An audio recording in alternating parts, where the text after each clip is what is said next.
Hello मेरे बच्चों, कैसे हो आप लोग। आई होप आप बहुत अच्छे होंगे। कैसे होंगे? बहुत अच्छे होंगे।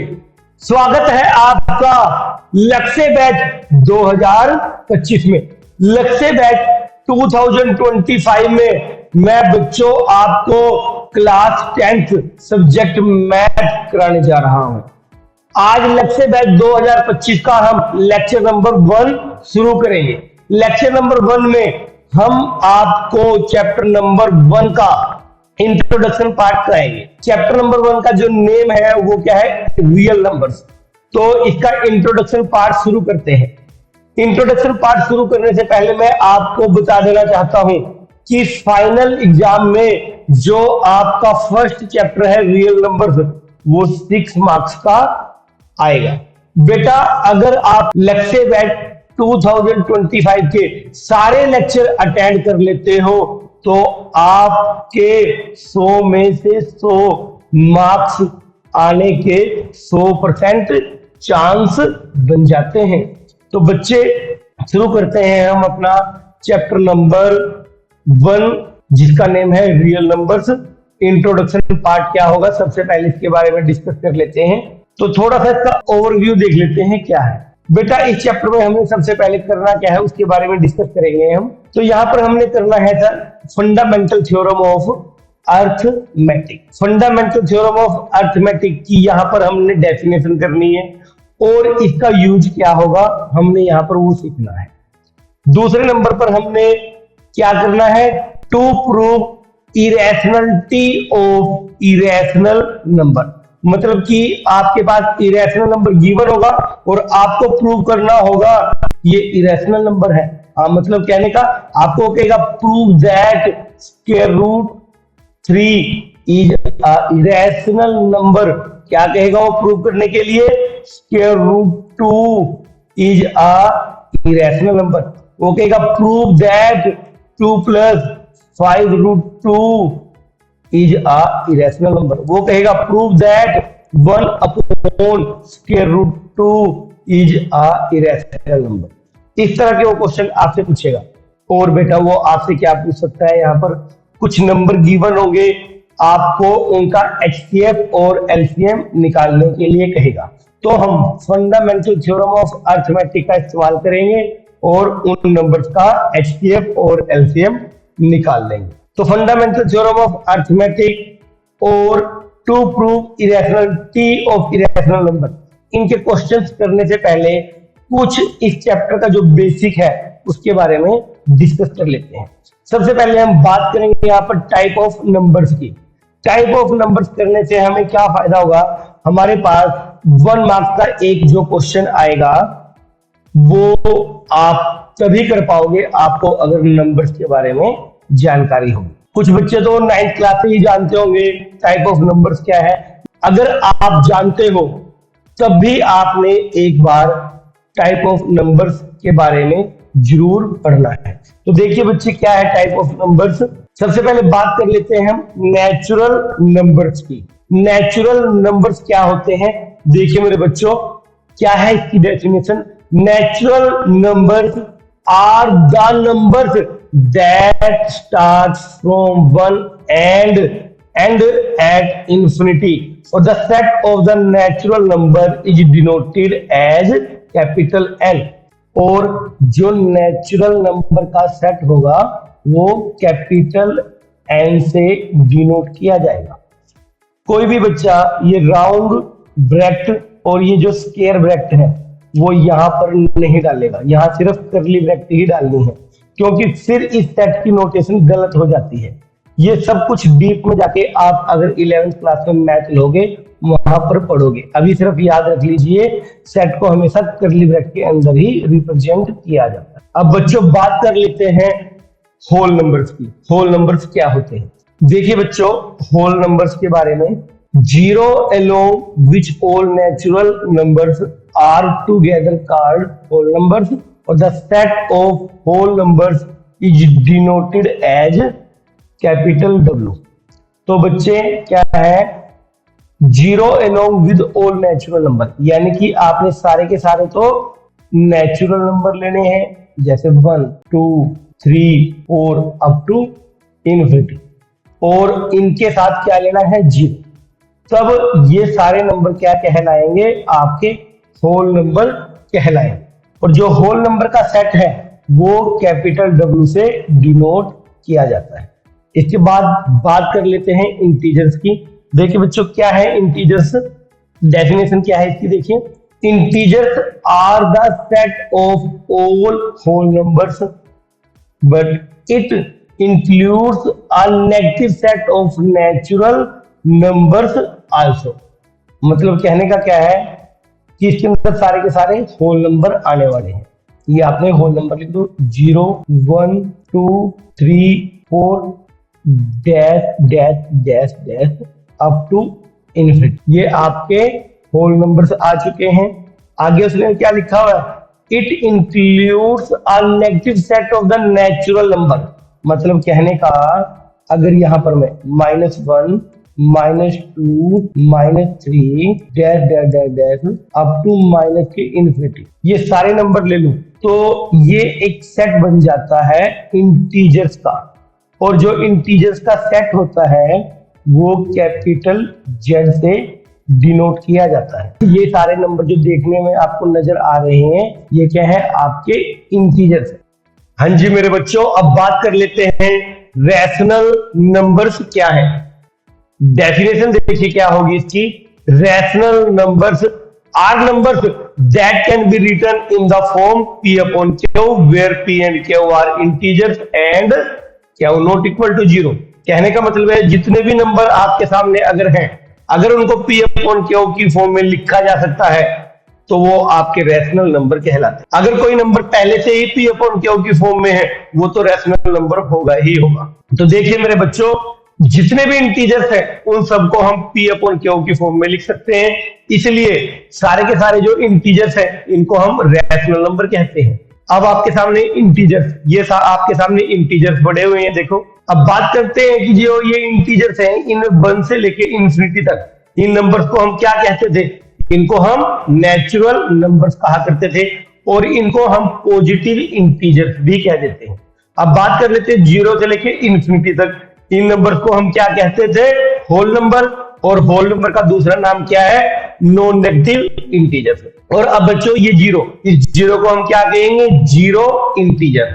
और अब ये जो नेगेटिव नंबर बचे हैं -1 से लेकर -इन्फिनिटी तक, इन नंबर को हम बोल देते हैं नेगेटिव इंटीजर्स। क्लियर। देखो अभी मैंने क्या कहा है कि all integers can be expressed as rational number. मतलब कि जितने भी इंटीजर्स हैं उनको रैशनल नंबर की फॉर्म में लिखा जा सकता है, मतलब कि इनको P upon Q की फॉर्म में लिखा जा सकता है। इसलिए ये सारे इंटीजर्स आपके रैशनल नंबर कहलाते हैं। देखिए बेटा, ये जो 1 से लेके इन्फिनिटी तक आपके नेचुरल नंबर है, ये इंटीजर्स के अंदर पड़े हुए, इसलिए नेचुरल नंबर्स को भी हम रैशनल नंबर कह सकते हैं।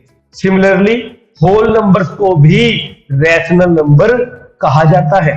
अब देखिए बच्चे, हमने ये पढ़ लिया कि ये सारे के सारे नंबर जो हैं रैशनल नंबर है। अब थोड़ा सा मैं इसको एक्सप्लेन भी कर देता हूं कि इनको P upon Q की फॉर्म में कैसे लिखा जाएगा। जितने भी ये इंटीजर्स हैं इनको P upon Q की फॉर्म में कैसे लिखा जाएगा, देख लीजिए। अगर आपके पास मान लीजिए 2 है, अगर मैं 2 को लिख दूं 2 upon 1, तो ये बन चुका है सब P upon Q का फॉर्म। तो यानी कि ये जो 2 है ये कौन सा नंबर होगा आपका, ये आपका रैशनल नंबर कहलाएगा। अच्छा एक बात और देखिए, यहाँ पर क्या लिखा हुआ है, जो P upon Q है, यहाँ पर P और Q की वैल्यू क्या है, इंटीजर्स। यहाँ से P की वैल्यू 2 निकलती है, P की वैल्यू 2 निकलेगी और Q की वैल्यू आपकी 1। तो 2 और 1 इंटीजर्स के अंदर पड़े हुए हैं, मतलब कि P की वैल्यू और Q की वैल्यू इंटीजर्स है। और साथ में देखिए तीसरी बात क्या लिखी है, Q नॉट इक्वल टू 0। क्या लिखा है, Q नॉट इक्वल टू 0। ध्यान से देखिए यहाँ पर Q की वैल्यू 1 है, 0 नहीं है। तो इसका मतलब क्या हुआ कि 2 को P upon Q की फॉर्म में लिख दिया गया है, जहां पर P और Q की वैल्यू इंटीजर्स है। और तीसरी condition Q not equal to 0, तो इसलिए 2 हमारा क्या हुआ, एक रैशनल नंबर हुआ। सिमिलरली अगर मैं 0 की बात करूं तो 0 को अगर मैं लिख दूं 0 upon 1, तो 0.1 की वैल्यू क्या 0 ही तो रहेगी। तो मतलब कि ये P अपॉन Q का फॉर्म बन चुका है। यहाँ पर P की वैल्यू 0 निकल गई और Q की वैल्यू 1 निकल गई। 0 और 1 इंटीजर्स के अंदर है, 0 और 1। तो देखिए 0 को P अपॉन Q की फॉर्म में लिख दिया गया है, जहां पर P की वैल्यू और Q की वैल्यू इंटीजर्स है, क्योंकि यहाँ कहता है ना कि P and Q are integer. और तीसरी बात क्या थी, Q नॉट इक्वल टू 0। देख लीजिए Q नॉट इक्वल टू 0 क्योंकि Q की वैल्यू तो 1 है। अच्छा, P की वैल्यू तो 0 हो सकती है, P की वैल्यू 0 हो सकती है, लेकिन Q की वैल्यू कभी भी 0 नहीं होगी। तो इस 0 को भी मैं क्या कह सकता हूं, इस 0 को भी मैं रैशनल नंबर कह सकता हूं। सिमिलरली -3 -2 इन सब को भी रैशनल नंबर कहा जा सकता है। अब देखिए बच्चों, और दूसरा टाइप देख लेते हैं कि रैशनल नंबर का दूसरा टाइप क्या होता है। मैं थोड़ा सा इसको ऊपर कर देता हूं, पेज को जगह बना लेता हूं।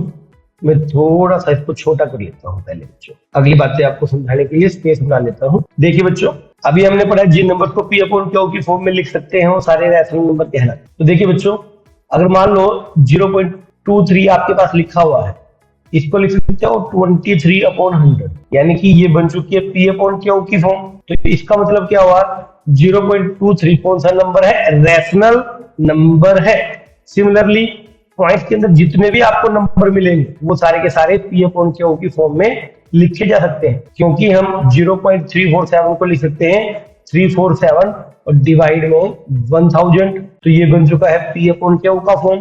तो इसलिए ये जो नंबर है 0.347, तो ये आपका रैशनल नंबर कहलाएगा। अब जितने भी इस तरह के नंबर होंगे पॉइंटों के अंदर, 0.02 ये भी रैशनल नंबर है, 0.67 ये भी रैशनल नंबर है, 0.58 ये भी आपका रैशनल नंबर है। मतलब कि जितने भी नंबर आपको पॉइंट्स के अंदर दिखाई देंगे वो आपके रैशनल नंबर कहलाएंगे। अच्छा, और टाइप देखिए रैशनल नंबर का। आपने 9th क्लास में इस बात को पढ़ा था, जैसे कि आपके पास 0.3 लिखा हुआ है और इसके ऊपर है बार, तो कहता था कि इसको P अपॉन Q की फॉर्म में लिखो। और आपको याद होगा कि जब 0.3 के ऊपर बार है, इस तरह का नंबर था, इसको हम P अपॉन Q की फॉर्म में लिख सकते थे। तो अगर आप चाहते हो कि इनको P अपॉन Q की फॉर्म में कैसे लिखा जा सकता है, इसके लिए आप 9th क्लास के लेक्चर देख लेना। तो 0.3 के ऊपर बार, तो ये क्या है, आपका एक रैशनल नंबर है। और इसी नंबर को इस तरह भी लिखा जा सकता था 0.3333, यानी कि 3 के ऊपर बार था, तो 3 को जितनी मर्जी बार यहां लिख दो तो उसकी वैल्यू 0.3 बार ही रहेगी। तो इस तरह का जो नंबर आपको देखने को मिलेगा वो भी आपका रैशनल नंबर होगा। अगर मान लीजिए कि आपके पास 0.47 के ऊपर बार है, तो ये भी आपका रैशनल नंबर ही होगा। इस नंबर को कैसे लिख सकते हैं, 0.47474747 डैश डैश डैश, यानी कि कहने का मतलब ये होगा पॉइंट के बाद ना डिजिट का एक रिपीटिंग ब्लॉक आएगा। जैसे कि रिपीटिंग ब्लॉक क्या है, 47 47 47 47। अगर आपको पॉइंट के बाद डिजिट का रिपीटिंग ब्लॉक नजर आता है तो उसको भी हम रैशनल नंबर ही कहते हैं। तो याद रखना है, जितने भी बार वाले नंबर होते हैं ये भी आपके रैशनल नंबर से ही होंगे। जैसे कि 0.23838 के ऊपर बार आ गया, तो ये भी आपका क्या है, एक रैशनल नंबर ही है। अगर इसको ओपन करके लिखे तो ऐसे लिखेंगे, 2 आ गया। 3 और 8 के ऊपर बार है, तो 383838 डैश डैश डैश। तो यानी कि जो पॉइंट है, पॉइंट के बाद देखो एक रिपीटिंग ब्लॉक नजर आ रहा है आपको, 383838। और जब रिपीटिंग ब्लॉक नजर आएगा तो उसको भी आपने रैशनल नंबर ही कहना है। अब बच्चों अगला टाइप देख लेते हैं हम इस रैशनल नंबर का। आपने देखा होगा कि देखो कुछ नंबर मेरे पास ऐसे होते हैं, जैसे आपके पास मान लीजिए स्क्वायर रूट ऑफ 1 है, ये 1 बाहर निकल गया। स्क्वायर रूट ऑफ 4 है, यहां से 2 बाहर निकल गया। स्क्वायर रूट ऑफ 9 है, यहां से 3 बाहर निकल गया। स्क्वायर रूट 16 है, यहां से 4 बाहर निकलेगा। स्क्वायर रूट ऑफ 25, यहां से क्या बाहर निकलेगा, 5। मीन्स स्क्वायर रूट के अंदर से अगर कोई नेचुरल नंबर बाहर निकलता है तो ये जो स्क्वायर रूट की वैल्यू है, इनको भी हम क्या कहेंगे, इनको भी हम रैशनल नंबर कहेंगे। कहने का मतलब है अगर स्क्वायर रूट के अंदर से कोई नेचुरल नंबर बाहर निकल जाता है तो उनको भी हम रैशनल नंबर ही कहते हैं, उनको भी हम क्या कहेंगे, रैशनल नंबर ही कहेंगे। बात क्लियर हुई? अच्छा, अब दूसरे नंबर, जो नंबर पहले ही पी अपॉन क्यू की फॉर्म में है उनको तो हम रैशनल नंबर कहते ही हैं। जैसे कि 2/3 लिखा हुआ आ गया, ये रैशनल नंबर है। 5/7 लिखा हुआ आ गया, ये रैशनल नंबर है। -2/3 ये लिखा गया, ये भी रैशनल नंबर है। 0/1 आ गया, ये भी रैशनल नंबर है। 7/8 आ गया, ये भी आपका रैशनल नंबर ही है। अब बात कर लेते हैं इरेशनल नंबर के बारे में। What is the irrational number? सबसे पहले इसकी डेफिनेशन देखिए क्या है। इरेशनल नंबर कौन से होते हैं? Those numbers which can not be expressed in the form p upon q where p and q are integers and q not equal to 0 are called irrational number।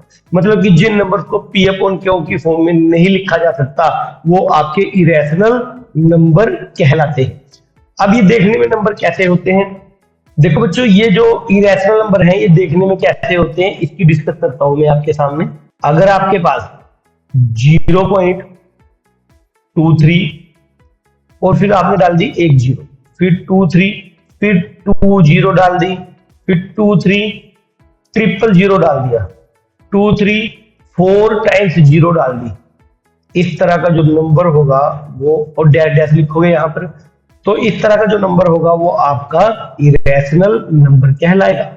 अब देखिए दूसरा, एक मान लो आपके पास 0.1, फिर एक 0 डाल दी, 100 डाल दिया, 100 डाल दिया, 1 4 टाइम्स 0 डाल दिया, और डैश डैश डैश, इस तरह का जो नंबर मिलेगा वो आपका क्या होगा?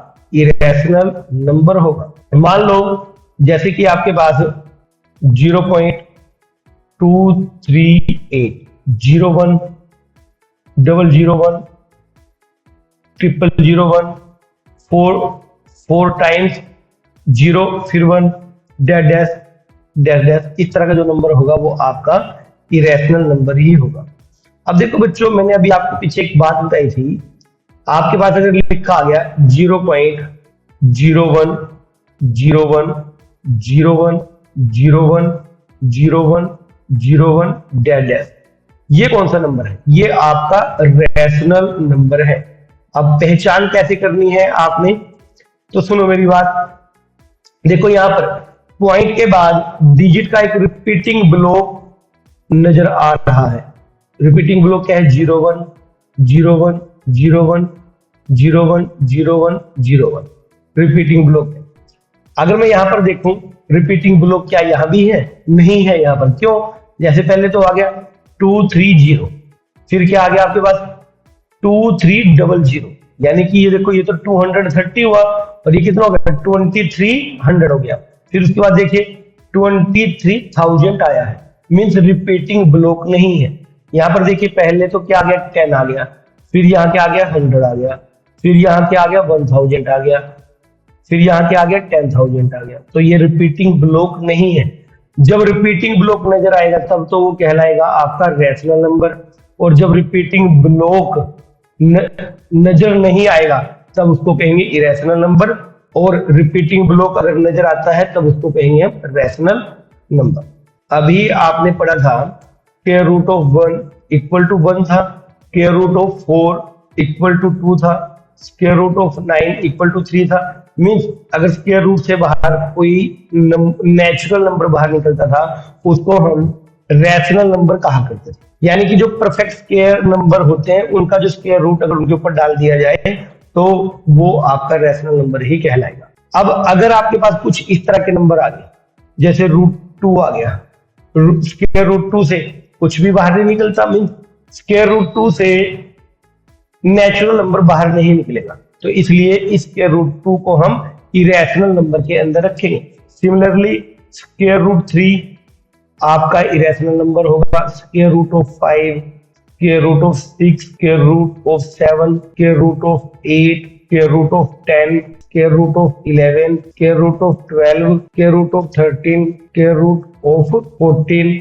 तो इस तरह के जो नंबर मिलेंगे तो वो किस में जाएंगे? इरेशनल नंबर में जाएंगे। अगर आपके पास स्क्वायर रूट से कोई वैल्यू बाहर निकल के नेचुरल नंबर आ जाती है तो उसे रैशनल नंबर कहेंगे। यानी कि स्क्वायर रूट के अंदर अगर परफेक्ट स्क्वायर नंबर पड़े होंगे तो उनको हम रैशनल नंबर कहेंगे।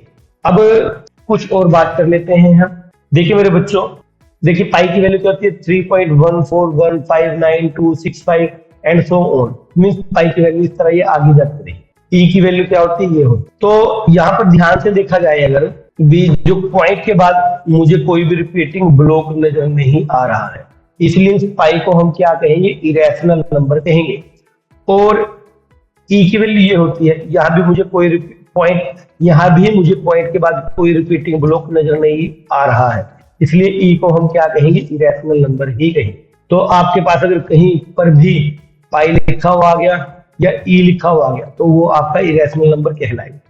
देखो एक बात सुनो मेरी, पाई की वैल्यू को हम क्या लेके चलते हैं 3.14, और या फिर क्या लेते हैं इसकी वैल्यू को हम 22/7। तो ध्यान दो, अगर आपके पास पाई लिखा आ गया, इसको तो हमने क्या बोलना है, इरेशनल नंबर बोलना है, इसको हम इरेशनल नंबर कहेंगे। और जो 3.14 और ये जो 22/7 है, इन दोनों को हम रैशनल नंबर कहेंगे।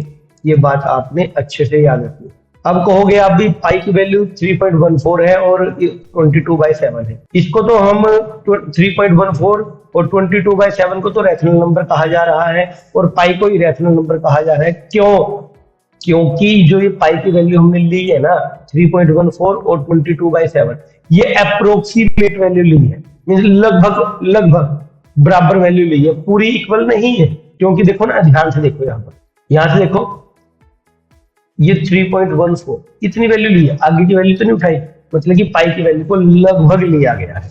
तो इसलिए बच्चों ये बात दिमाग में रखनी है, अगर अकेला पाई आ गया तो वो इरेशनल नंबर है, अगर पाई की वैल्यू आ गई गिवन में तो उसको हम रैशनल नंबर कहेंगे। पाई को इरेशनल नंबर और उसकी वैल्यू को हम रैशनल नंबर कहेंगे, अगर ये लिखा हुआ है। अगर आपके पास ये लिखा हुआ है 3.14159265, मीन्स ये पाई की वैल्यू आ रही है और जो एंड सो आगे तक जा रही है। अगर ये वैल्यू लिखी आई तो इसको हम क्या कहेंगे, इरेशनल नंबर कहेंगे। क्यों? क्योंकि ये डैश डैश आगे डाला हुआ है और पॉइंट के बाद रिपीटिंग ब्लॉक नजर नहीं आ रहा है, और पॉइंट के बाद जब रिपीटिंग ब्लॉक नजर नहीं आएगा तो हमने उसको इरेशनल नंबर बोलना है। अभी मैंने आपको पिछले पेज पर यही समझाया है कि पॉइंट के बाद अगर रिपीटिंग ब्लॉक नहीं आता, तो पॉइंट के बाद अगर डिजिट का रिपीटिंग ब्लॉक नहीं आता उसको इरेशनल नंबर कहते हैं। अगर पॉइंट के बाद रिपीटिंग ब्लॉक नजर आ जाता है उसको रैशनल नंबर कहा जाता है। तो देखिए बच्चों, मैंने आपको बताया था √2, √3, √5, √6, ये सारे क्या हैं, आपके इरेशनल नंबर हैं। अब ये इरेशनल नंबर हैं, इसके पीछे रीजन क्या है? अगर मैं √2 की वैल्यू निकाल के देखता हूं तो क्या आएगी, ये आपके सामने √2 की वैल्यू लिख देता हूं मैं यहाँ पर। तो देखिए यहाँ पर पॉइंट के बाद कितने सारे डिजिट पड़े हुए हैं, मीन्स यहाँ तक √2 की वैल्यू आपके सामने पड़ी हुई। तो यहाँ पर ध्यान से देखो, √2 की जो वैल्यू है ना, पॉइंट के बाद डिजिट का रिपीटिंग ब्लॉक नजर नहीं आ रहा है, इसलिए √2 को हम इरेशनल नंबर कहेंगे। क्यों? यहाँ भी देख लीजिए, पॉइंट के बाद रिपीटिंग ब्लॉक नहीं है, तो जब पॉइंट के बाद रिपीटिंग ब्लॉक नहीं होता तो उसे इरेशनल नंबर कहा जाता है। यहाँ भी कोई रिपीटिंग ब्लॉक नहीं है। अगर जैसे यहाँ पर तो क्या है, रिपीटिंग ब्लॉक आ गया पॉइंट के बाद, देखो पॉइंट के बाद क्या आ गया, 01 01 01 01, तो ये रिपीटिंग ब्लॉक नजर आ रहा है, इसलिए ये तो रैशनल नंबर हुआ। लेकिन यहाँ पर पॉइंट के बाद कोई भी रिपीटिंग ब्लॉक नजर नहीं आ रहा है, इसलिए इसके √2 को हम क्या कहेंगे, इरेशनल नंबर कहेंगे।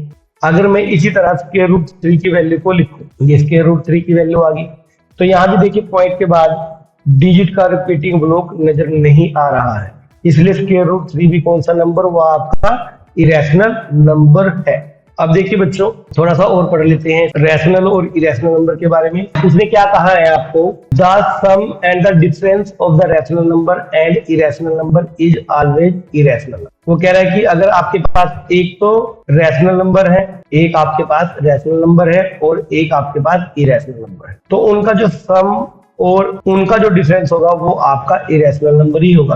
अगर आपने कोई एक रैशनल नंबर 2 ले लिया और एक इरेशनल नंबर √3 ले लिया, इन दोनों का आपने सम निकाला, अब ये जो नंबर आया है, ये नंबर आपका क्या कहलाएगा, ये आपका इरेशनल नंबर कहलाएगा, इरेशनल नंबर कहलाएगा। अगर इनका आपने डिफरेंस ले लिया, 2 - के √3 ले लो और चाहे इसके √3 - 2 ले लो, ये दोनों नंबर भी आपके इरेशनल नंबर ही कहलाए। अब देखिए बच्चों, अगर हम रैशनल और इरेशनल नंबर के प्रोडक्ट की बात करें, उनका प्रोडक्ट क्या होता है, वो भी आपका इरेशनल नंबर ही होगा। लेकिन कंडीशन है कि जो रैशनल नंबर है वो rational number is non zero, मतलब कहने का रैशनल नंबर की वैल्यू जीरो नहीं होनी चाहिए। जैसे यहाँ पर मैंने क्या लिखा, रैशनल नंबर मैंने 2 ले लिया और जो इरेशनल नंबर था वो मैंने √3 ले लिया। ठीक है, अगर मैं इन दोनों का प्रोडक्ट निकाल, मीन प्रोडक्ट इनका ये आएगा, तो ये जो नंबर है इसको मैं क्या कहूंगा, इसको मैं इरेशनल नंबर कहूंगा। क्लियर है बात सभी को? अच्छा, अब आगे देखिए यहाँ पर। अच्छा, अब देखिए, the product of rational and irrational numbers is always rational if the rational number is zero. वो क्या कह रहा है, ध्यान से देखो अब की बात। जब the product of rational and irrational क्या होगा, रैशनल होगा अगर रैशनल नंबर को जीरो लिया जाए। और यहाँ पर क्या था, रैशनल और इरेशनल नंबर का जो प्रोडक्ट है वो इरेशनल होगा, लेकिन रैशनल नंबर क्या लेना है, नॉन जीरो, मतलब कि इस केस के अंदर तो रैशनल नंबर जीरो नहीं लेना। अगर आप रैशनल नंबर यहाँ पर इस केस के अंदर अगर रैशनल नंबर जीरो ले लेते हो तो रैशनल और इरेशनल नंबर का जो प्रोडक्ट होगा वो क्या होगा, रैशनल। कैसे, जैसे रैशनल नंबर आपने कौन सा लेना है, जीरो, इरेशनल नंबर मैंने क्या डाल दिया, √2। अगर मैं इन दोनों का जो प्रोडक्ट है वो निकालता हूँ तो कितना आएगा, जीरो। मतलब कि जीरो क्या था आपके पास, एक रैशनल नंबर लिया आपने, और √2 क्या था आपका, इरेशनल नंबर था। और अब ये जो जीरो आया है, मतलब कि रैशनल और इरेशनल नंबर का जो प्रोडक्ट आया है वो क्या है, जीरो, और जीरो क्या होता है, रैशनल नंबर होता है। बात को दिमाग में रखना है हमेशा। आगे देखिए क्या है, division of non zero rational and irrational is always irrational. Non zero rational का मतलब क्या है कि रैशनल नंबर आपने जीरो नहीं लेना, बाकी कुछ भी ले सकते। तो मैंने एक रैशनल नंबर 2 ले लिया और एक इरेशनल नंबर मैंने √3 ले लिया। अगर मैं 2 √3 निकाल लूं या फिर √3/2 निकाल, ये दोनों नंबर आपके क्या कहलाएंगे, इरेशनल नंबर कहलाएंगे। ये दोनों नंबर आपके इरेशनल नंबर कहलाएंगे। अब देखिए बच्चों, irrational number plus irrational number में और may not be an irrational number, मतलब कहने का अगर आपने एक रैशनल नंबर ले लिया 2 + √3, ये पूरा नंबर क्या है, इरेशनल नंबर है। और दूसरा इरेशनल नंबर मैंने क्या ले लिया, देखो बच्चों यहाँ पर क्या लिखा हुआ है, irrational number plus irrational number में और may not be an irrational number. कहने का मतलब क्या, अगर मैंने एक इरेशनल नंबर मान लो 2 + √3 ले लिया और एक इरेशनल नंबर मैंने √3 - 2 ले लिया। अगर मैं इन दोनों को ऐड करता हूँ 2 + √3 + √3 - 2, माइनस का 2 और प्लस का 2 ये कैंसिल होगी, तो √3 और √3 इनको ऐड करेंगे तो कितना आएगा, 2 √3। तो 2 √3 कौन सा नंबर है आपका, इरेशनल नंबर है आपका। क्या है ये, आपका इरेशनल नंबर है। अगर मान लो एक नंबर आपने ले लिया 2 + √3 और एक नंबर ले लिया आपने 2 - √3, ये दोनों ही कौन से नंबर है, इरेशनल। अगर मैं इनको ऐड करता हूँ 2 + √3 + 2 - √3, तो यहाँ से ये कैंसिल होगी प्लस माइनस, तो क्या बच गया, 4, और 4 कौन सा नंबर है आपका, रैशनल नंबर है आपका। तो कहने का मतलब ये हुआ मेरे बच्चों कि इरेशनल नंबर में जब इरेशनल नंबर जोड़ दिया जाता है वो उसका जवाब इरेशनल हो भी सकता है और नहीं भी। जैसे यहाँ पर इरेशनल आ गया और यहाँ पर क्या आ गया, रैशनल। अब देखिए बच्चों आगे, अगर मैं इरेशनल माइनस इरेशनल करूं, सिमिलरली वो भी इरेशनल भी हो सकता है और नहीं भी, मतलब कि दो इरेशनल नंबर का डिफरेंस जो है वो रैशनल भी हो सकता है और इरेशनल भी हो सकता है। तो इसके लिए आप अपने एग्जाम्पल खुद ट्राई करोगे। सिमिलरली अब देखिए एक बात और, अगर इरेशनल नंबर को इरेशनल नंबर से मल्टीप्लाई किया जाए तो वो भी इरेशनल हो भी सकता है और नहीं भी हो सकता है। जैसे कि एक इरेशनल नंबर आपने √3 ले लिया, एक इरेशनल नंबर आपने √2 ले लिया। जब आपने इन दोनों को मल्टीप्लाई किया, इन दोनों को जब आपने मल्टीप्लाई किया तो क्या आ गया, √6 आ गया। और √6 कौन सा नंबर है आपका, इरेशनल नंबर है। अगर आपने मान लो एक नंबर ले लिया √3 और दूसरा नंबर ले लिया आपने 2 √3, ये दोनों नंबर आपके इरेशनल है। इन दोनों का अगर मैं प्रोडक्ट निकालना चाहूँ √3 × 2 √3, तो क्या है, ये 2 लिख देंगे और जब √3 को √3 से मल्टीप्लाई करेंगे कितना आ जाएगा, 3 आएगा।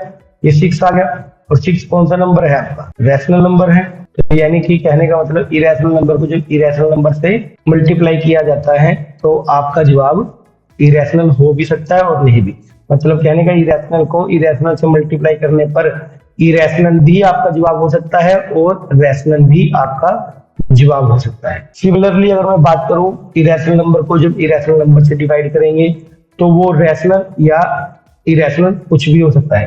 तो देखिए बच्चों, एक इरेशनल नंबर आपने ले लिया 2√3 और दूसरा इरेशनल नंबर आपने ले लिया √7। अगर मैं इनको डिवाइड करता हूं 2√3 डिवाइड √7, तो ये जो पूरा नंबर है इसको मैं क्या कहूंगा, इसको मैं कहूंगा इरेशनल। तो ये तो मान लो एग्जाम्पल नंबर 1 हो गया। एग्जाम्पल नंबर 2 की बात करूं, अगर मैंने एक नंबर ले लिया 2√7 और दूसरा नंबर मैंने ले लिया 3√7, ये दो इरेशनल नंबर पड़े हुए हैं। अगर मैं इनको डिवाइड करके देखता हूं तो अब की बार क्या होगा, √7 से √7 कैंसिल हो गया, तो बच गया क्या, 2/3 बच गया। और 2/3 कौन सा नंबर है आपका, ये आपका रैशनल नंबर है। तो कहने का मतलब नंबर ये है आपके पास, कहने का मतलब ये है अगर आपके पास दो इरेशनल नंबर है, उनका आप डिवीजन निकाल लो, उनका प्रोडक्ट निकाल लो, उनका सम निकाल लो या उनका डिफरेंस निकाल लो, वो आपका या तो इरेशनल नंबर आएगा या फिर रैशनल नंबर आएगा। एग्जाम्पल मैंने आपको दे दी। तो बच्चों जितना मैंने अभी तक आपको पढ़ाया है ना, इस वीडियो के अंदर जितना कराया 100% 1 मार्क्स का एक क्वेश्चन यहां से पूछ लिया जाता है। अब शुरू करते हैं जो हमारा चैप्टर है ना, नेम क्या है, रियल नंबर्स। रियल नंबर्स किसे कहते हैं ये बात करते हैं। क्या है डेफिनेशन रियल नंबर्स की, all rational and irrational number are called real number. मतलब कि सारे के सारे रैशनल नंबर और सारे के सारे इरेशनल नंबर, उनको इकट्ठा कर लिया जाए तो उसका एक नया नाम बन जाता है जिसको हम कहते हैं रियल नंबर। चलिए मेरे बच्चों, समझ में आया होगा। अब देखिए मेरी बात को ध्यान से सुनो, कुछ बातें देखो याद रखनी है हमने। क्या है वो बातें, all natural number are whole number, आपने पढ़ा था। तो यानी कि इस तरह रिप्रेजेंट करते सारे के सारे नेचुरल नंबर क्या है, होल नंबर होते हैं। और सारे के सारे होल नंबर्स इंटीजर्स होते हैं। All whole numbers are integer, मतलब कि जो ये आपके पास येलो और ब्लैक कलर का बॉक्स है, ये आपका होल नंबर और नेचुरल नंबर है। और सारे के सारे होल नंबर और नेचुरल नंबर को हम इंटीजर कहते हैं। और जितने भी ये इंटीजर्स हैं इनको हम रैशनल नंबर कहते हैं। तो ये इंटीजर क्या कहलाएंगे, रैशनल नंबर कहलाएंगे। और जितने भी ये रैशनल नंबर हैं उनको हम क्या कहते हैं, रियल नंबर कहते हैं। थोड़ी सी बात को डिटेल में समझने की कोशिश करते हैं। आपकी स्क्रीन पे ये व्हाइट बॉक्स है ना, जिसके अंदर क्या आएंगे, रियल नंबर आएंगे। और रियल नंबर किसे कहते थे हम, रैशनल और इरेशनल नंबर को कहते थे। तो यानी कि ये आपके सामने एक बॉक्स आ गया रैशनल नंबर का और दूसरा बॉक्स आ गया इरेशनल नंबर का। इन दोनों को अगर मैं कंबाइन कर दूं तो क्या कहते हैं, इसको रियल नंबर्स कहते हैं। और अभी आपको बताया रैशनल नंबर के अंदर क्या कुछ जाएगा, रैशनल नंबर के अंदर क्या कुछ जाएगा, देख लीजिए मेरे बच्चों। रैशनल नंबर के अंदर क्या चला जाता है, इंटीजर। और इंटीजर के अंदर क्या चला जाता है, होल नंबर। और होल नंबर के अंदर क्या चला जाता है, नेचुरल। ये तो हमने नंबर सिस्टम के बारे में पढ़ा। हमें पहचान होनी चाहिए नंबर्स की, क्योंकि नाम हमारे चैप्टर का क्या है, रियल नंबर्स। तो हमें पता होना चाहिए कि रियल नंबर्स होते कौन कौन से हैं। अब जितने नंबर मैंने आपको पढ़ा दिए, जितने भी आगे और मैं और डिफरेंट टाइप ऑफ नंबर पढ़ूंगा, वो सारे के सारे भी आपके रियल नंबर ही होंगे। और वो नंबर निकल के सारे कहां से आएंगे, रैशनल नंबर से निकल कर बाहर आएंगे। देखो अब बात कर लेते हैं हम प्राइम नंबर्स की। What is the prime number, देखो क्या लिख रहा है, the natural numbers greater than 1 which are divisible by 1 and the number itself are called prime numbers। मतलब एक को छोड़कर, मतलब एक से बड़े वो सभी नेचुरल नंबर प्राइम नंबर कहलाएंगे जो 1 से डिवाइड हो जाए या फिर अपने आप से डिवाइड हो जाए, उनको हम प्राइम नंबर कहते हैं। दूसरी तरह इस तरह सोचिए, prime numbers have only 2 factors that is 1 and the number itself. For example जैसे कि 2, 3, 5, 7 एंड 11, ये क्या है, आपके प्राइम नंबर है। तो इन नंबर्स के ऊपर पहले मैं डेफिनेशन, पहले वाली डेफिनेशन को अप्लाई करता हूं। जैसे कि बच्चों ये आपके सामने 2 लिखा हुआ है, ये 2 किस किस से डिवाइड होता है, ये 1 से डिवाइड हो जाएगा। और ये जो 2 है ये 2 से भी डिवाइड हो जाएगा। मतलब कि the natural number greater than 1, 1 से बड़े वो सभी नेचुरल नंबर जो 1 से डिवाइड हो जाए और अपने आप से डिवाइड हो जाए वो आपके प्राइम नंबर कहलाते हैं। जैसे ये जो 2 है, ये 2 1 से भी डिवाइड हो रहा है और अपने आप से भी डिवाइड हो रहा है, इसलिए 2 कहां चला गया, आपका प्राइम नंबर में चला गया। सिमिलरली अगर मैं 3 की बात करूं, ये जो 3 है किस किस से डिवाइड हो रहा है, 1 से डिवाइड होता है और अपने आप से डिवाइड होता है, तो इसलिए 3 को मैं क्या कहूंगा, प्राइम नंबर कहूंगा। सिमिलरली 5 7 एंड 11 ये सारे क्या है, प्राइम नंबर ही हैं। अब देखिए बच्चे दूसरी डेफिनेशन के अंदर क्या था, prime numbers have only 2 factors that is 1 and the number itself. यानी कि जैसे कि 2 है ना, ये इस 2 के सिर्फ 2 ही फैक्टर होंगे। कौन कौन से, 1 into 2 लिख सकते हो उसको, 3 को क्या लिख सकते हो, 1 into 3 लिख सकते हो, 5 को क्या लिख सकते हो, 1 into 5 लिख सकते हो। यानी कि वो नंबर प्राइम नंबर कहलाते हैं जिनके 2 फैक्टर होते हैं। वो 2 फैक्टर कौन कौन से होंगे, पहला फैक्टर उसका क्या होगा 1 और दूसरा फैक्टर क्या होगा, नंबर इटसेल्फ। देखो ये 2 है, 2 का पहला फैक्टर 1 आ गया और दूसरा फैक्टर क्या है, इटसेल्फ मींस 2 ही आया हुआ है। तो इस तरह के जो नंबर आपको मिलेंगे वो प्राइम नंबर्स कहलाएंगे। सिर्फ 1 को छोड़कर बाकी जितने भी नेचुरल नंबर हैं जो 1 से डिवाइड हो और अपने आप से डिवाइड हो उनको प्राइम नंबर कहा जाता है। ये जो डाटा है ना, इसको मैं थोड़ा सा साइड में लिख देता हूँ। एक बात और बतानी है आप, इसको मैंने यहाँ लिखा। और एक बात और देखो, 1 is not a prime number as it has only 1 factor. जो 1 है वो प्राइम नंबर नहीं होता क्योंकि सिर्फ इसका एक ही फैक्टर है, उस फैक्टर का नाम क्या है, 1। अब बात कर लेते हैं what is the composite number. Composite number क्या होते हैं, देखो डेफिनेशन में क्या लिखा हुआ है इसकी, the natural number which are divisible by 1। अगर जो नंबर 1 से डिवाइड हो जाते हैं, जो नंबर 1 से डिवाइड हो जाते हैं, इटसेल्फ मींस अपने आप से डिवाइड हो जाते हैं, और एंड एनी अदर नंबर, और किसी और नंबर से भी डिवाइड हो जाते हैं, तो उसको हम कंपोजिट नंबर कहते हैं।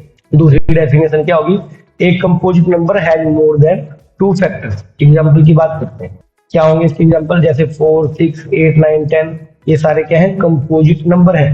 तो देखो बच्चों, पहले तो पहले वाली डेफिनेशन अप्लाई करता हूं। ये मान लो आपके पास 4 लिखा हुआ है, अब आपको चेक करना है कि ये 4 किस किस से डिवाइड होता है। देखो 1 से डिवाइड हो गया, ये बात पूरी होगी। इटसेल्फ जो 4 है अपने आप से भी डिवाइड हो जाएगा, and any other number, other number means ये नंबर 2 से भी डिवाइड होता है, तो ये अदर नंबर से डिवाइड हो गया, तो इसलिए हम कहते हैं इस 4 को कंपोजिट नंबर कहते हैं। सिमिलरली अगर मैं 6 की बात करूं, अगर मैं इस 6 की बात करूं, ये 6 1 से भी डिवाइड होगा, ये जो 6 है अपने आप से भी डिवाइड होगा, ये 6 है ये 2 से भी डिवाइड होगा, ये जो 6 है ये आपका 3 से भी डिवाइड होगा, तो इसलिए 6 को क्या कहेंगे हम, कंपोजिट नंबर। तो याद रखना, अगर कोई नंबर 1 से डिवाइड हो जाए और अपने आप से भी डिवाइड हो जाए और किसी और नंबर से भी डिवाइड हो जाए तो उसको हम क्या कहेंगे, कंपोजिट नंबर कहेंगे। ठीक है मेरे बच्चों, क्लियर है कॉन्सेप्ट सभी बच्चों के। अब देखो एक बात को देखो, जो आपके पास 1 है ना, जो 1 है ये ना तो प्राइम नंबर है और ना ही ये कंपोजिट नंबर है, याद रखना है आप बच्चों। अब आपके सामने है फंडामेंटल थ्योरम ऑफ अरिथमेटिक। क्या है इसकी डेफिनेशन देख लीजिए, every composite number can be expressed as a product of its prime. मतलब कि जितने भी आपके पास कंपोजिट नंबर होते हैं उनको हम प्राइम नंबर के प्रोडक्ट के फॉर्म में लिख सकते हैं। आगे क्या लिखा, and the factorisation is unique, और ये फैक्टराइजेशन क्या होती है, यूनिक होती है, except from the order in which the prime factor occur. ये जो नीचे की लाइन है मैं अभी थोड़ी देर में समझाऊंगा इसका मतलब क्या है, अगर आपको समझ में आ चुका तो अच्छी बात है। तो ये डेफिनेशन लिखी हुई है फंडामेंटल थ्योरम ऑफ अरिथमेटिक की, तो इसलिए हम क्या देंगे, this is called the fundamental theorem of arithmetic. इसका दूसरा नाम क्या है, यूनिक फैक्टराइजेशन थ्योरम और प्राइम फैक्टराइजेशन थ्योरम। इस थ्योरम का इस्तेमाल कहां होता है, इस थ्योरम का हम इस्तेमाल एचसीएफ और एलसीएम निकालने के लिए करते हैं। अब देखो बच्चों, मैं आपको इसकी डेफिनेशन को एक एग्जांपल लेकर समझाता हूं। मान लीजिए कि आपके पास एक नंबर है 3825, इस नंबर को आपने 3 से डिवाइड किया। जब आप इस नंबर को 3 से डिवाइड करेंगे तो आपके पास क्या आएगा, देख लीजिए आपकी स्क्रीन पर 1275 आएगा। अब इस 1275 को दोबारा मैं 3 से डिवाइड करता हूं अगर, तो आपके पास 425 आएगा। सिमिलरली आपने 425 को 5 से डिवाइड किया, 85 आ गया, और 85 को जब आपने 5 से डिवाइड किया तो 17 आ गया। मीन्स कहने का मतलब ये हुआ कि 3285 को आपने जब डिवाइड किया तो देखो ये क्या आगे प्राइम नंबर आ गया आपके पास। मान लो ये काम तो स्टूडेंट ए ने किया, मान लेते हैं कि अब स्टूडेंट बी है जो 3825 को अब की बार 5 से डिवाइड करेगा, इससे 5 से डिवाइड करेगा, और जब वो 5 से डिवाइड करता है तो उसके पास क्या आ चुका है 765। सिमिलरली वो आगे जैसे 765 आया है इसको वो प्राइम नंबर से डिवाइड करता चला जाएगा, जैसे 5 से डिवाइड करके 153 आ गया, 3 से 153 को जब 3 से डिवाइड किया 51 आ गया, 51 को 3 से डिवाइड किया तो ये आ गया। तो इस तरह का डाटा तैयार होगा। तो बच्चों देखो यहाँ पर स्टूडेंट ए ने क्या काम किया, जो ये 3825 है इसको उसने पहले 3 से डिवाइड किया फिर 3 से, तो ये 3 इंटू 3 इंटू 5 इंटू 5, और जब इस 17 को 17 से डिवाइड करेंगे तो 1 आएगा, मीन्स यहाँ क्या लिखेंगे 70। सिमिलरली जो दूसरा बच्चा था उसने क्या काम किया 3825, उसने क्या लिखा पहले 5 से डिवाइड किया फिर 5 से फिर 3 से फिर 3 से, तो ये 5 आ गया इंटू 5 आ गया इंटू 3 आ गया और इंटू 3 आ गया, और जब इस 17 को 17 से डिवाइड करेंगे तो 1 आ जाएगा, तो ये 17 आ गया। तो ये तो काम एक बच्चे ने किया और ये काम दूसरे बच्चे ने किया। अब दोबारा फिर देखिए डेफिनेशन क्या है। Every composite number can be expressed as a product of price, यानी कि जितने भी आपके पास कंपोजिट नंबर होते हैं उनको हम प्राइम नंबर के प्रोडक्ट की फॉर्म में लिख सकते हैं, जैसे मैंने यहां पर लिख दिया। और यहां पर क्या लिखा हुआ है, this factorisation is unique except from the order in which the prime factors occur. कहने का मतलब ये है जो आपने ये प्राइम फैक्टराइजेशन लिखा हुआ है इसके अंदर प्राइम फैक्टर्स के ऑर्डर को छोड़कर ये फैक्टराइजेशन यूनिक कहलाती है। इस बात का कहने का मतलब क्या है, जैसे यहाँ 3 2 टाइम्स लिखा हुआ है उसकी जगह यहाँ पर कुछ और है, और ये 3 यहाँ भी 2 टाइम्स लिखा हुआ है और इसकी जगह कुछ और है। यहाँ तो जगह क्या है फर्स्ट और सेकंड नंबर पर है, और यहाँ पर 1 2, यहाँ पर 3 की जगह थर्ड और फोर्थ नंबर पर है। मतलब कि जो प्राइम फैक्टर आए हैं ना उनके ऑर्डर को छोड़कर ये प्राइम फैक्टराइजेशन क्या है यूनिक होता है। चाहे तो आप इस 3825 को ऐसे भी लिख सकते हो 17 इंटू 3 इंटू 5 इंटू 3 इंटू 5, मतलब कि जो प्राइम नंबर है ना वो किसी भी जगह पे आए, मतलब कहने का उनका ऑर्डर कुछ भी हो सिर्फ इस बात को छोड़ देना है, तब इस फैक्टराइजेशन को हम यूनिक कह सकते हैं। तो ये आपकी फंडामेंटल थ्योरम ऑफ अरिथमेटिक है। अब एक बार और मैं आपको इस डेफिनेशन को समझा देता हूं। Every composite number can be expressed as a product of primes, मतलब कहने का जितने भी कंपोजिट नंबर होते हैं उनको हम प्राइम फैक्टर के प्रोडक्ट की फॉर्म में लिख सकते हैं, जैसे कि यहाँ पर लिख दिए। और ये जो फैक्टराइजेशन होती है वो यूनिक होती है सिर्फ और सिर्फ प्राइम फैक्टर के ऑर्डर को छोड़कर, मतलब कि जो प्राइम फैक्टर है ना वो किस जगह पे आए हैं इस बात को छोड़कर ये जो फैक्टराइजेशन होगी वो यूनिक होगी, और इसी को हम फंडामेंटल थ्योरम ऑफ अरिथमेटिक कहते हैं। और हम इस फंडामेंटल थ्योरम ऑफ अरिथमेटिक का यूज एचसीएफ और एलसीएम निकालने के लिए करते हैं। अब जब इस फंडामेंटल थ्योरम का इस्तेमाल हम एचसीएफ और एलसीएम निकालने के लिए करते हैं तो कैसे निकालेंगे, इससे हम एचसीएफ और एलसीएम उसके बारे में डिस्कस कर लेते हैं। सबसे पहले देखते हैं कि एचसीएफ क्या होता है। इस एचसीएफ की सबसे पहले तो बताता हूं मैं फुल फॉर्म क्या होती है। एचसीएफ की फुल फॉर्म क्या है, हाईएस्ट कॉमन फैक्टर। इसकी जो फुल फॉर्म है वो क्या है, हाईएस्ट कॉमन फैक्टर। और डेफिनेशन क्या होगी, HCF of two number is the highest factor that can divide the two numbers even. मतलब कहने का मतलब ये है कि मान लो आपके पास कोई दो नंबर गिवन है, उनके जो बड़े से बड़ा फैक्टर होगा जो दिए गए दोनों नंबर्स को पूरा पूरा भाग कर सकता हो, तो वो फैक्टर आपका एचसीएफ कहलाएगा। एक और डेफिनेशन देखते हैं ऐसे। दूसरी डेफिनेशन में देखो हम इस तरह भी बोल सकते हैं देखो हम इसी बात को इस तरह भी बोल सकते हैं, इट इज मतलब कि HCF is the greatest divisor for any two or more numbers that can equally और completely divided the given numbers. अब देखो बच्चे हिंदी में डेफिनेशन लिख देता हूं मैं, दो या दो से अधिक संख्याओं का HCF वह बड़ी से बड़ी संख्या है जिससे वह सभी संख्याएं पूरी पूरी विभाजित हो जाती हैं। देखो बच्चे मैंने यहाँ पर क्या लिखा है, HCF ऑफ 4, 8, 12 इज 4। तो अब ये डेफिनेशन को मैं दोबारा समझाता हूँ क्या है। तो मान लीजिए आपके पास ये 4 है, ये आपके पास 8 है और ये आपके पास 12 है। आपको पता है इनका HCF 4 है, मैंने लिखा हुआ है। अब क्यों है कैसे है वो मैं बताता हूँ।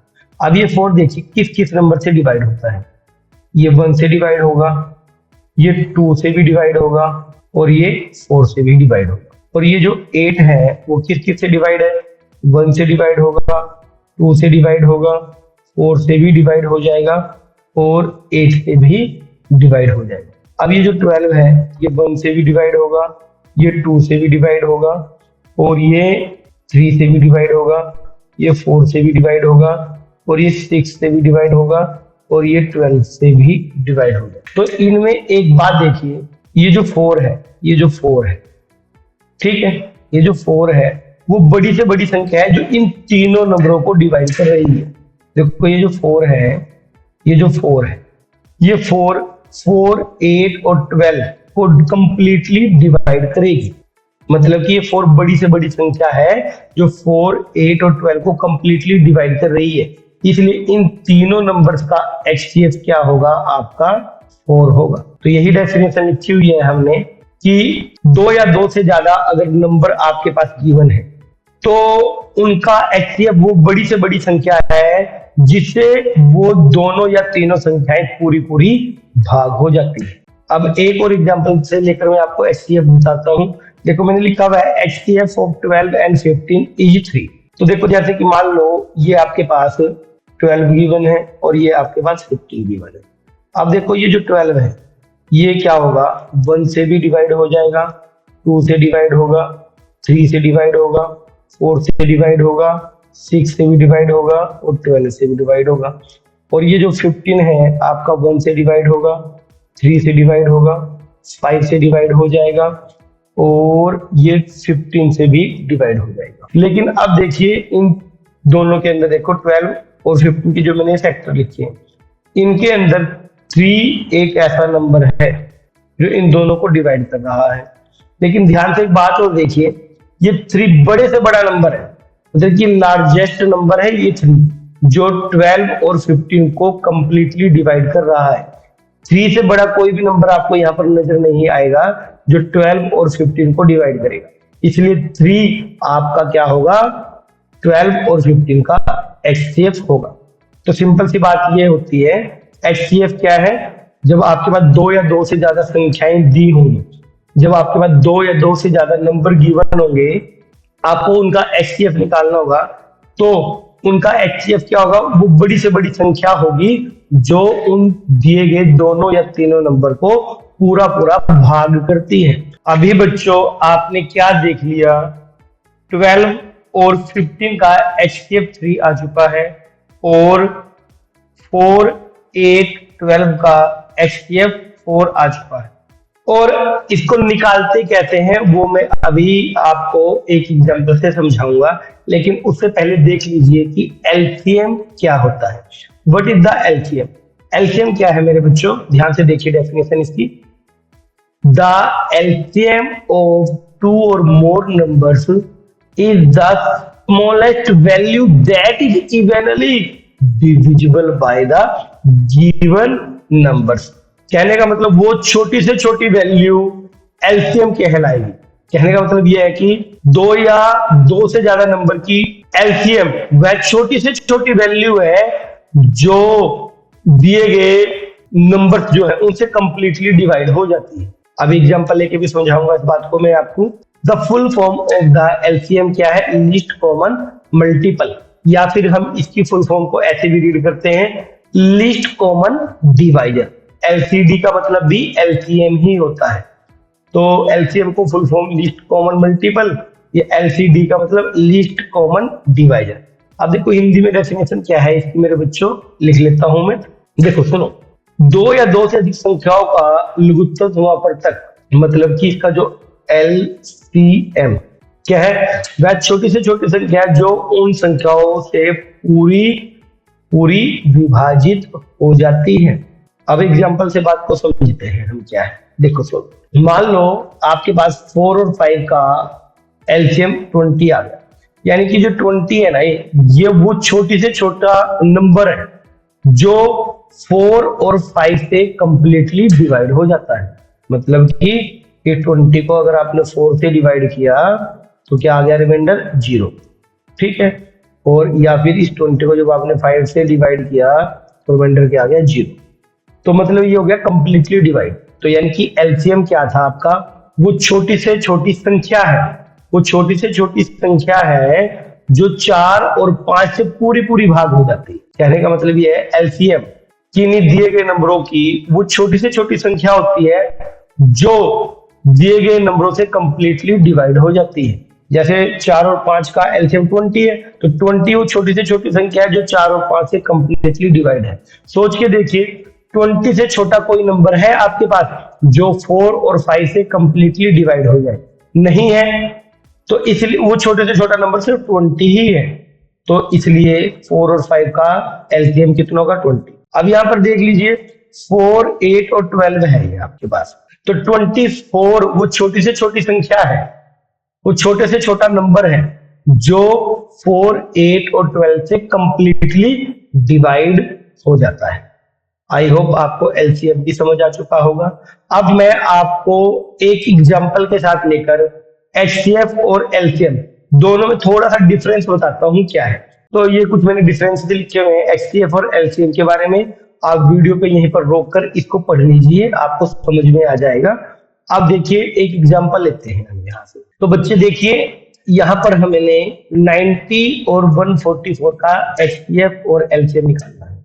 तो हम बाय प्राइम फैक्टराइजेशन मेथड से 90 और 144 का एचसीएफ और एलसीएम निकालेंगे। और एचसीएफ और एलसीएम में क्या डिफरेंस है मैं इस एग्जांपल के माध्यम से आपको वो भी समझाऊंगा। तो सुनिए मेरी बात को ध्यान से।